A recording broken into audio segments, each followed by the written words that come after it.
नमस्कार। अजय चतुर्वेदी। जम्मू कश्मीर के पहलगाम में जो आतंकी घटना हुई, जो आतंकी हमला हुआ, उसके 48 घंटे बीत गए। इस बीच प्रधानमंत्री नरेंद्र मोदी सऊदी अरब की अपनी यात्रा छोड़ करके बीच में रद्द करके हिंदुस्तान चले आए और उन्होंने सीसीएस की बैठक की देर रात को। उसमें तमाम सारे फैसले लिए गए, लेकिन इन सब से अलग कल भी मैंने आपको बहुत सारी चीजें, बहुत सी तस्वीरें मैंने दिखाई थी।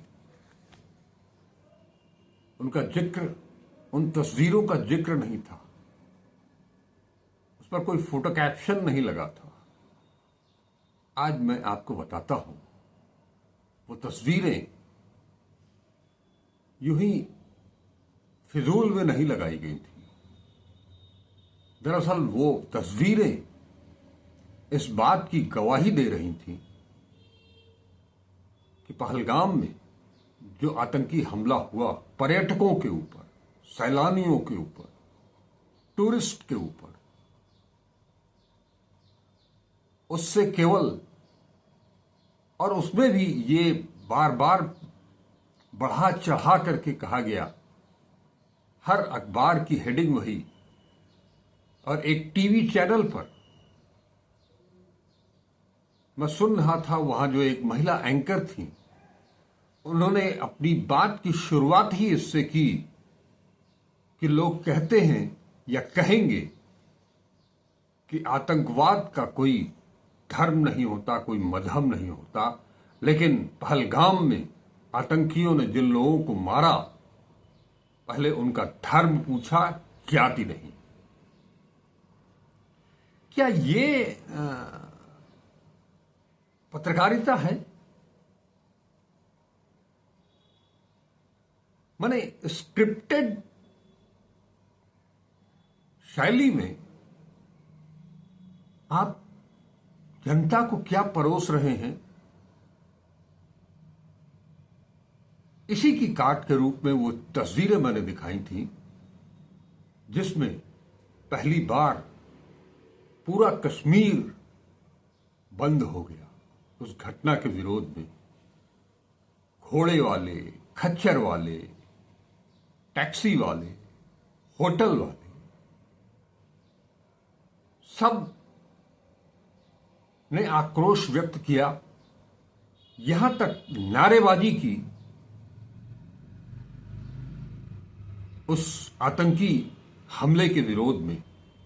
उन्होंने बार बार ये कहा कि वो हिंदुस्तानी हैं, इन आतंकियों का हमारे मजहब से कोई लेना देना नहीं है। कैंडल मार्च तक निकाला गया। अब यहां मैं एक जो उस दौरान उसी एरिया में थे, लेकिन उनकी जान बच गई। उन्होंने एक पोस्ट लिखी है फेसबुक पर, अमरिंदर कुमार सिंह। उन्होंने लिखा है, उसको मैं पहले बांट देता हूं, उसके बाद आगे की बातचीत शुरू होगी। कल पहलगाम में मारे गए सभी लोगों को विनम्र श्रद्धांजलि और ईश्वर उनके परिजनों को दुख सहने की शक्ति दे। इन्वर्टेड कॉमा में है, जाको राखे साइयां मार सके न कोई। वो अपनी बात कर रहे हैं। आगे वो लिखते हैं कि सुनकर खुशी मिलती है, पर जो बेकसूर लोग मारे गए, जिनमें कम से कम 3 घोड़े वाले भी थे, उनके लिए बेहद दुख और गुस्सा भी है। घटनास्थल से सिर्फ 300 से 400 मीटर दूर घोड़े पर मोना और हम थे। अचानक गोलियों की तड़तड़ाहट और भागते हुए लोग देखकर तुरंत समझ आ गया और जान प्राण लेकर हमारा भी घोड़ा वाला हमको लेकर भागा। फिर वापस होटल जो पहलगाम में ही था उसमें आ गया। टूर कल से ही शुरू हुआ था और पहले ही दिन ये सब हो गया। फिर आगे का सारा प्रोग्राम छोड़ आज का टिकट लेकर वापस हो रहे हैं। फ्लाइट शाम की है, अभी ही एयरपोर्ट पर आ गया। आपसे अनुरोध है कि किसी बहकावे में ना आवे। न्यूज में सुना रेकी किया गया था, जब पता था तो होने क्यों दिया? वहां किसी भी सिक्योरिटी फोर्स से एक भी फोर्स की तैनाती नहीं थी। खैर, अब तो राजनीति चलती रहेगी। कोई बोल रहा है जाति नहीं धर्म पूछा, आदि आदि। ऐसे लोगों से सावधान रहने की जरूरत है। जो चले गए उनके लिए बेहद दुख है। ध्यान रखिए, हजारों बच गए, सिर्फ लोकल सपोर्ट के कारण संभव हो पाया। घोड़ा वाला, गाड़ी वाला, होटल वाला, सभी का सपोर्ट शानदार था। हालांकि गिद्ध लोग मौके की तलाश में रहते हैं। जहां होटल वाला पेमेंट नहीं लिया, गाड़ी वाला पैसे नहीं लिया, ड्राइवर रोकर जबरदस्ती करने पर टिप्स पकड़ा, वहीं श्रीनगर से दिल्ली 2 टिकट 38,000 पर करना पड़ा। आतंक फैलाने वाले और आतंक के खिलाफ लड़ाई चलती रहनी चाहिए। इसमें पूरे देश को एकजुट होना चाहिए। ये प्रत्यक्षदर्शी हैं जिन्होंने अपनी भावनाओं को, अपनी आपबीती को फेसबुक पर पोस्ट किया है। ये मैंने इसलिए सुनाया कि परसों शाम से ही जिस तरह का सोशल मीडिया पर एक हमला बोला जा रहा है, एक नैरेटिव पेश करने की कोशिश की जा रही है, खास तौर पर सत्ताधारी दल से जुड़े हुए लोग और उनसे उनके समर्थक, ट्रोल इंडिया, जी हां, मैं उन्हें ट्रोल इंडिया ही कहता हूं। वो ट्रोल इंडिया के लोग ही ऐसे हैं जो इस तरह की बातें कर रहे हैं। बार बार ये कहा जा रहा है कि उन्होंने जाति नहीं धर्म पूछकर मारा। यहां भी राजनीति आप साफ करना चाहते हैं कि धर्म हमारा एजेंडा है और जाति, क्योंकि जाति जनगणना की बात कांग्रेस कर रही है, विपक्ष कर रहा है, इंडिया गठबंधन कर रहा है, इसलिए वहां जोड़ा जा रहा है कि जाति नहीं धर्म पूछकर। इस पर बड़ा जोर हो रहा है। कल एक चीज और, मैंने भाजपा के 4 बार के सांसद डॉक्टर निशिकांत दुबे का एक एक्स पर किया गया पोस्ट आपको सुनाया था। आज फिर एक पोस्ट, जब केंद्र सरकार ने कुछ बंदिशें लगाई हैं पाकिस्तान को नेस्तनाबूद करने के लिए, इस आतंकी हमले का जवाब देने के लिए,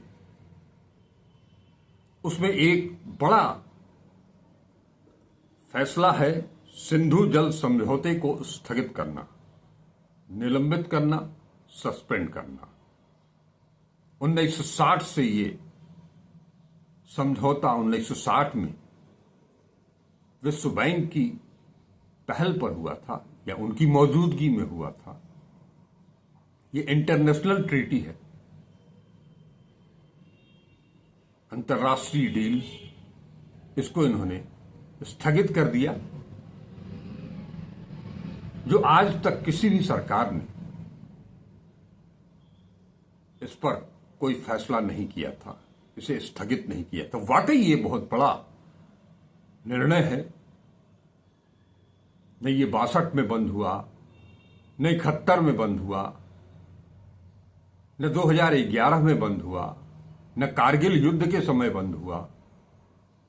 2011 मतलब बंबई का जो की जो घटना थी वो कभी नहीं, 19 में भी नहीं बंद हुआ। कांग्रेस को तो छोड़ दीजिए, अटल बिहारी वाजपेयी ने भी इसको रद्द नहीं किया और नरेंद्र मोदी ने भी रद्द नहीं किया।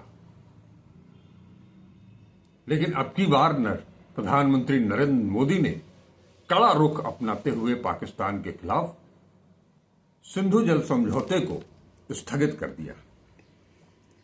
उस स्थगन पर भाजपा के सांसद डॉक्टर निशिकांत दुबे वो लिखते हैं कि सांप को पानी पिलाने वाले समझौते के नायक नेहरू जी, जिन्होंने 1960 में नोबेल पुरस्कार प्राप्त करने के चक्कर में सिंधु, रावी, व्यास, चिनाब, सतलुज का हमारा पानी पिलाकर हिंदुस्तानी का खून बहाया, आज मोदी जी दाना पानी बंद कर दिया। बिना पानी के पाकिस्तानी मरेंगे।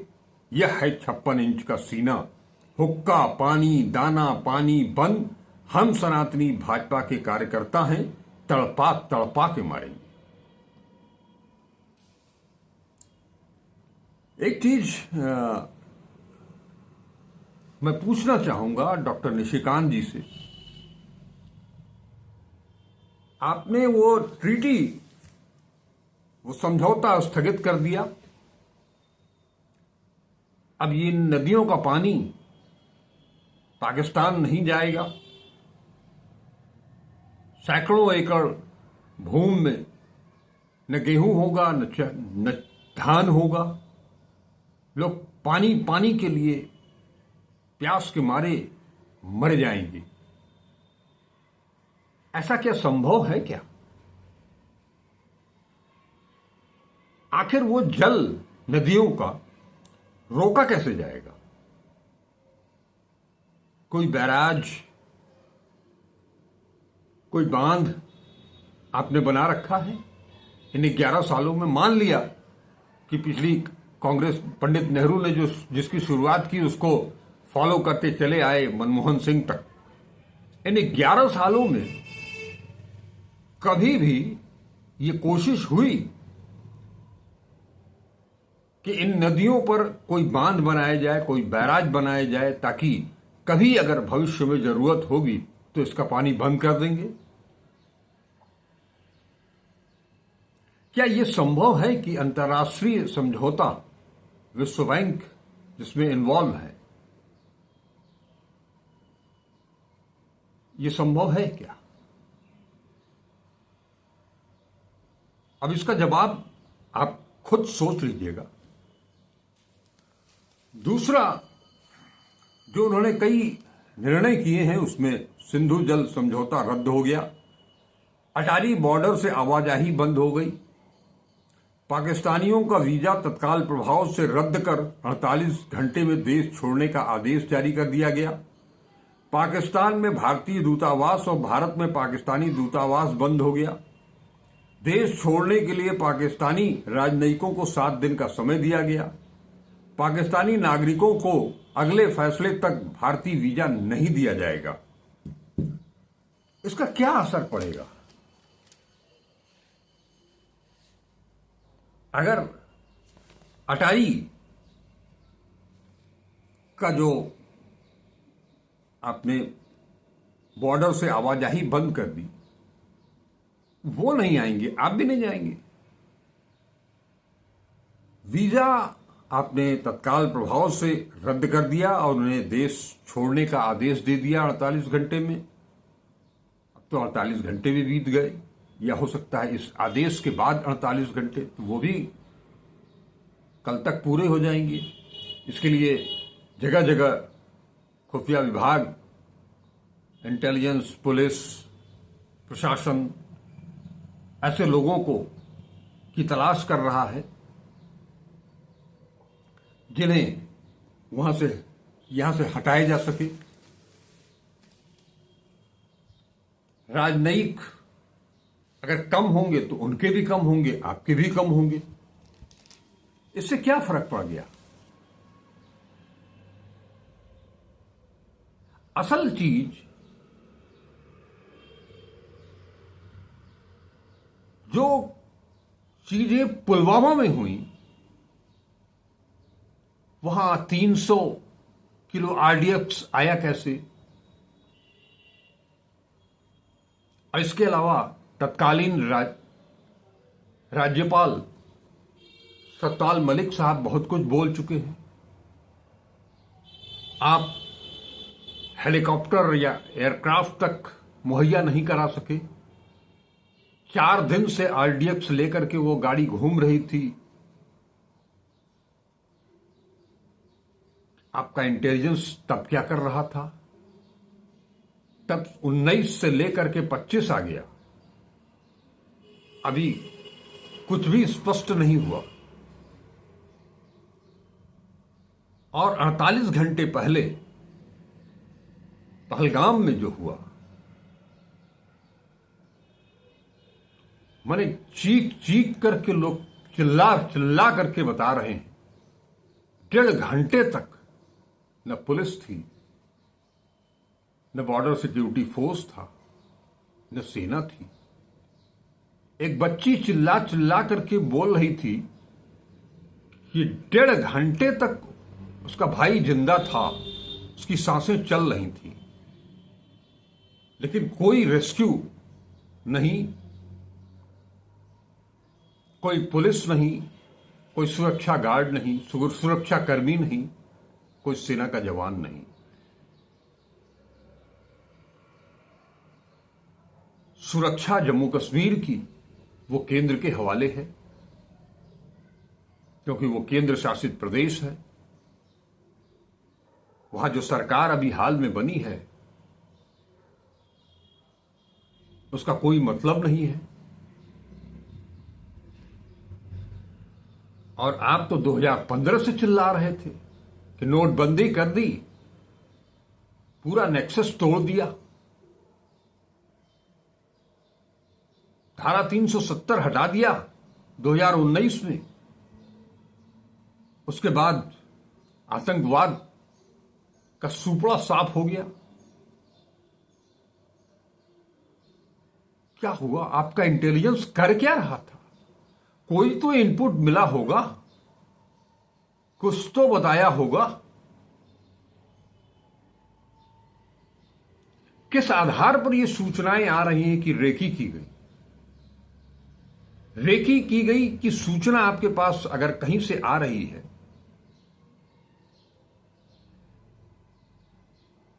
तो इस पर सतर्कता क्यों नहीं बरती गई? सवाल ये नहीं है। हम सरकार के कामकाज पर इस इतने बड़े हमले के बाद टूरिस्टों को मार गिराया 28,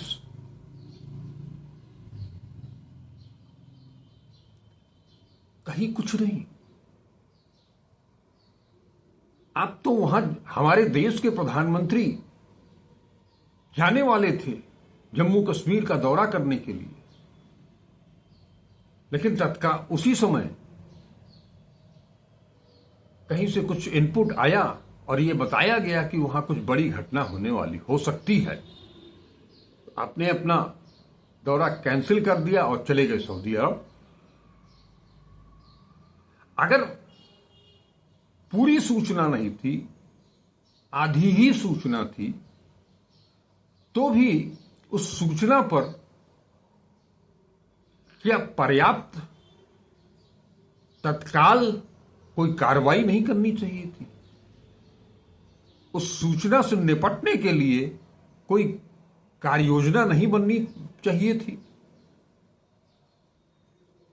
जहां 2000 लोग, 2000 पर्यटक हों, वहां एक होमगार्ड का जवान तक नहीं।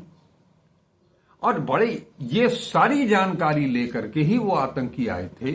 तभी करीब 20-30 मिनट तक इतने इत्मीनान से वो लोगों से बात करके, उनका नाम पूछ करके, उनका धर्म पूछ करके, उनकी पर्सनल आईडी जान करके और उनको गोली मार रहे थे। महिलाओं से बात करके कि हम तुमको नहीं मारेंगे, तुम मोदी जी तक सरकार तक हमारी बात पहुंचा देना।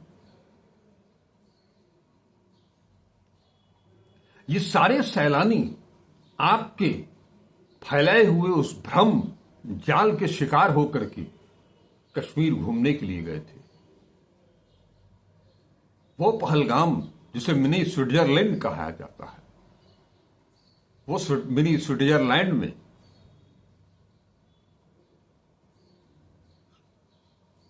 टूरिस्ट पुलिस भी नहीं थी।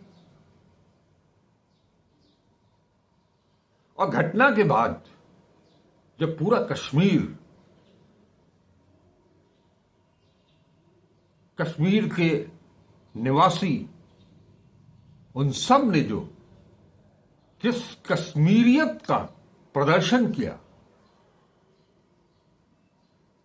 जिस इंसानियत का, मानवता का जिस प्रदर्शन किया, उसको सल्यूट करना चाहिए। न कि इस इतने भयानक हमले को भी हिंदू मुसलमान करके। दरअसल यही तो पाकिस्तान और ये आतंकवादी चाहते हैं। वो आपकी कमजोर नस को वो पकड़ चुके हैं। अब आप सोच लीजिए, पर्यटकों पर हमला हुआ है, वो देश के कोने कोने से आए हुए थे, यानी पूरे देश भर में एक आतंक का माहौल पैदा कर दिया गया।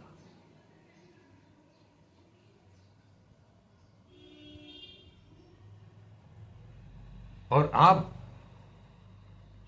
इस तरह के बयानबाजी करके, इस तरह का माहौल खड़ा करके हिंदू मुसलमान करने का, यही तो वो अपने मकसद में सफल हो गए। उन्होंने हत्या भी की, फोटोग्राफी भी की, वीडियो भी बनाया। अपने, जैसा बताया जा रहा है कि उनके हेलमेट में वो कैमरा लगा हुआ था, उससे उन्होंने वो उस दहशतगर्दी का वीडियो बनाया। वो अपने आवाम को, अपने लोगों को, अपने आकाओं को ये दिखाएंगे कि किस तरह से हमने जो है वो हिंदुस्तान को दहला दिया। उनका मकसद दहलाना ही था। वो जानते हैं अच्छी तरह से कि यहां 80-20 चल रहा है, और इस तरह की घटनाएं जब होंगी तो ये 80-20 का फासला और बढ़ेगा, वो खाई और बढ़ेगी, वो नफरत और बढ़ेगी। तो क्या हम उन आतंकियों के मकसद को कामयाब होने देंगे? कतई नहीं। ये समय बहुत संयम का है। ठीक बात है कि इतनी बड़ी घटना के बाद गम और गुस्से का इजहार स्वाभाविक है, लेकिन गुस्से में भी, आक्रोश में भी संयम तो बनाना पड़ेगा, ताकि उन दहशतगर्दों का, उनका मंसूबा कभी सफल न हो।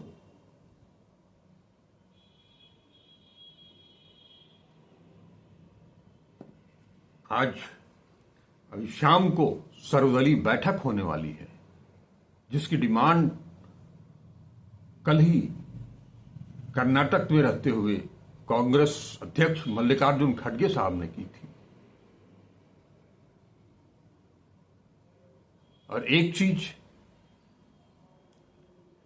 इस देश में इतना बड़ा हमला हुआ, आतंकी हमला हुआ, 28 लोगों की जान चली गई, करीब 16-17 लोग जख्मी हैं। चाहे प्रधानमंत्री हों या नेता प्रतिपक्ष हों, दोनों ही विदेश में थे। दोनों ने अपना दौरा बीच में ही समाप्त करके स्वदेश वापसी की। प्रधानमंत्री ने कल ही सीसीएस की बैठक की। आज सबसे पहले, जैसा कि कल मल्लिकार्जुन खड़गे साहब ने ऐलान किया था, सीडब्ल्यूसी की बैठक हुई, दिवंगत आत्माओं के प्रति श्रद्धांजलि प्रकट की गई, शोक संवेदना प्रकट की गई। उस बैठक में आप तस्वीर देखिएगा, सभी शोकाकुल नजर आ रहे हैं। वहीं अपनी विदेश यात्रा को बीच में रद्द करके स्वदेश वापस लौटने वाले प्रधानमंत्री जी एक मीटिंग के बाद तत्काल पहुंच गए वो बिहार में, मधुबनी में चुनावी सभा को संबोधित करने। ठीक वही मंजर 2019 का। कल मैंने आप लोगों से कहा था अपनी वीडियो में कि उसकी पुनरावृत्ति करने की कोशिश जरूर होगी। बिहार से लेकर के बंगाल तक, पंजाब से लेकर के आसाम तक जो विधानसभा के चुनाव होने हैं, उसमें वही शहीदों के नाम पर वोट मांगे जाएंगे और सर्जिकल स्ट्राइक के नाम पर गुमराह किया जाएगा।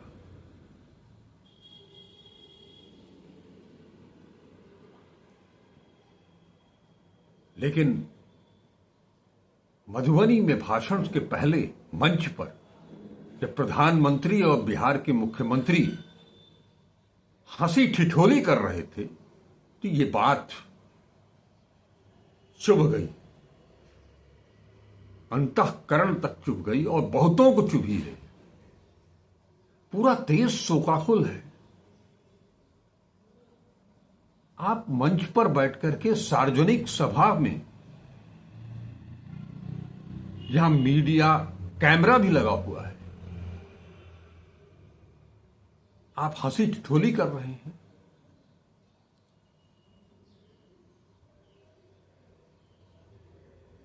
उसकी वीडियो, उसके फोटोग्राफ्स देश भर में वायरल हो रहे हैं सोशल मीडिया पर, आप भी देख रहे हैं।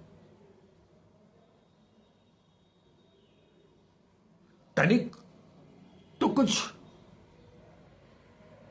मानवता, करुणा, प्रेम, सौहार्द, ये भी कुछ तो प्रदर्शित होना चाहिए। अगर आप दुखी हैं तो दुख दिखना भी तो चाहिए। एयरफोर्स के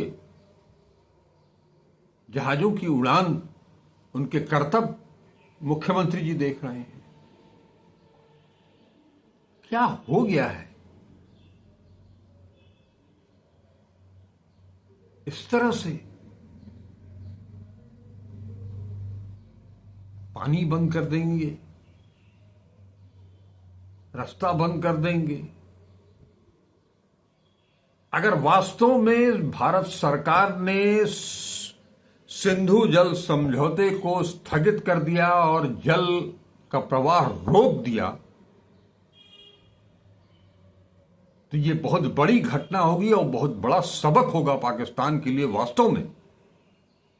और इस पर मैं तो ये कहूंगा कि केंद्र सरकार को इस पर तत्काल प्रभाव से अमल में इस स्थगन को ले आना चाहिए।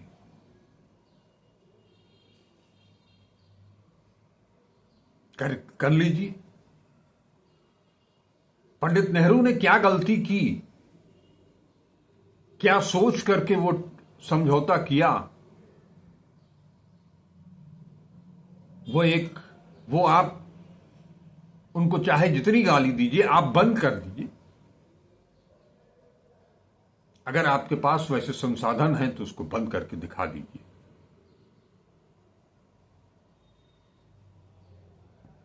निश्चित तौर पर आप बंद कर सकते हैं। विश्व बैंक और तमाम अंतर्राष्ट्रीय संस्थाएं, आप विश्व गुरु हैं, दुनिया का सर्वशक्तिमान देश अमेरिका के राष्ट्रपति डोनाल्ड ट्रंप के मित्र हैं आप कुछ भी कर सकते हैं, वो मायने नहीं है, वो वहां कोई रोक बंधन नहीं है, बशर्ते आपके पास कोई बांध हो, कोई बैराज हो, जिससे वो पानी इन नदियों का 6 नदियां हैं, 6 कुछ पंजाब से जाती हैं, कुछ जम्मू कश्मीर से जाती हैं। कहां कहां बंद करेंगे, कहां कहां बांध बनाएंगे?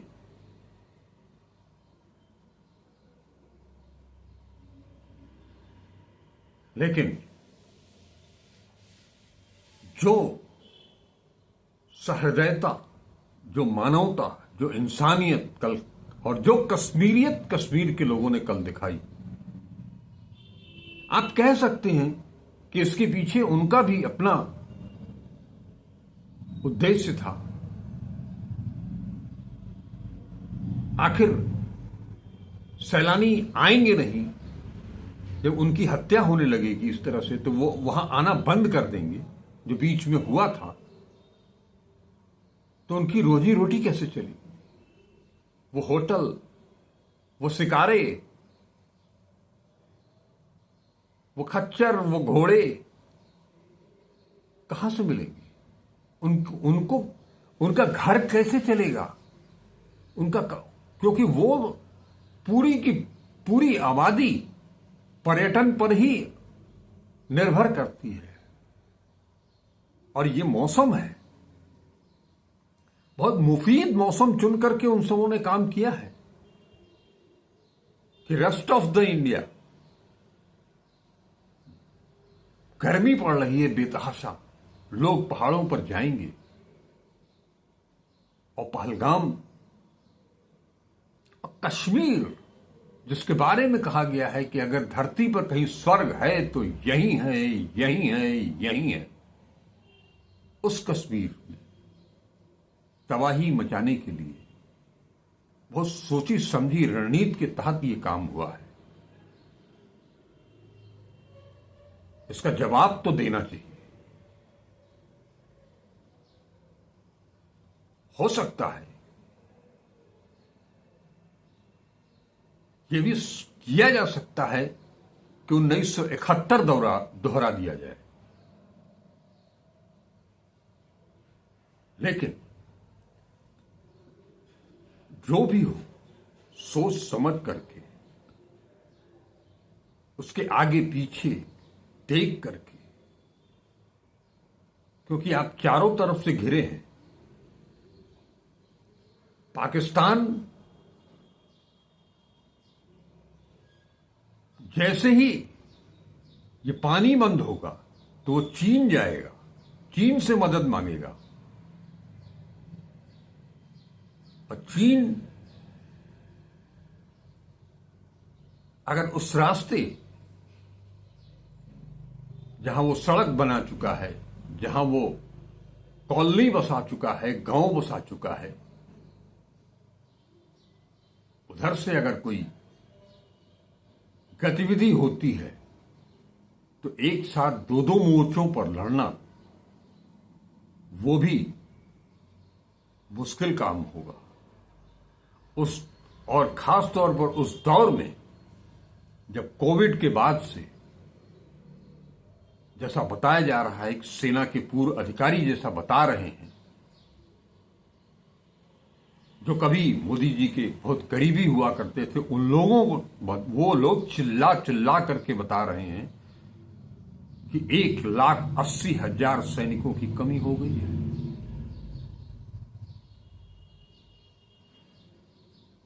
लोग बता रहे हैं जो जम्मू कश्मीर में वर्षों तक उन्होंने शासन किया है, अंतर्राष्ट्रीय संबंधों को उन्होंने देखा है, भारत पाकिस्तान के संबंधों को उन्होंने नजदीक से देखा है कि कश्मीर में चाहे वो सेना के जवान हो, चाहे वो बॉर्डर सिक्योरिटी के जवान हो, चाहे पुलिस के जवान हो, जो रंगरूट भरे जाते हैं वो युवा होते हैं, उनके पास वो स्फूर्ति होती है, लड़ने का एक जज्बा होता है,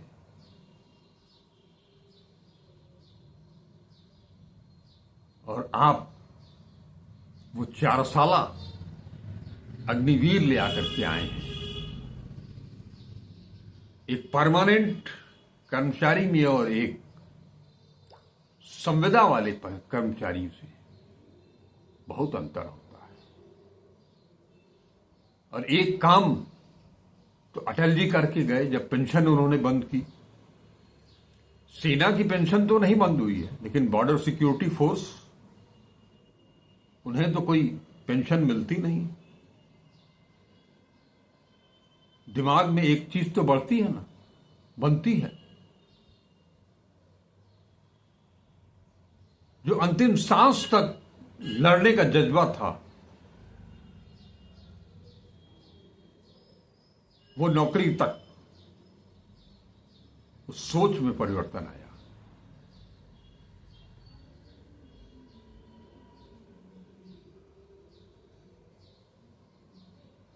फिर भी मैं कहूंगा कि धीरज से, संयम से काम लें, एक एक शब्द को नाप तौल कर बोलें। समर्थन सरकार का होना है, पूरा देश उनके साथ खड़ा है, क्योंकि ये देश पर हमला हुआ है, किसी वर्ग विशेष पर नहीं। तो देश का हर नागरिक बेहद गमज़दा है, खौफज़दा है, और उसके अंदर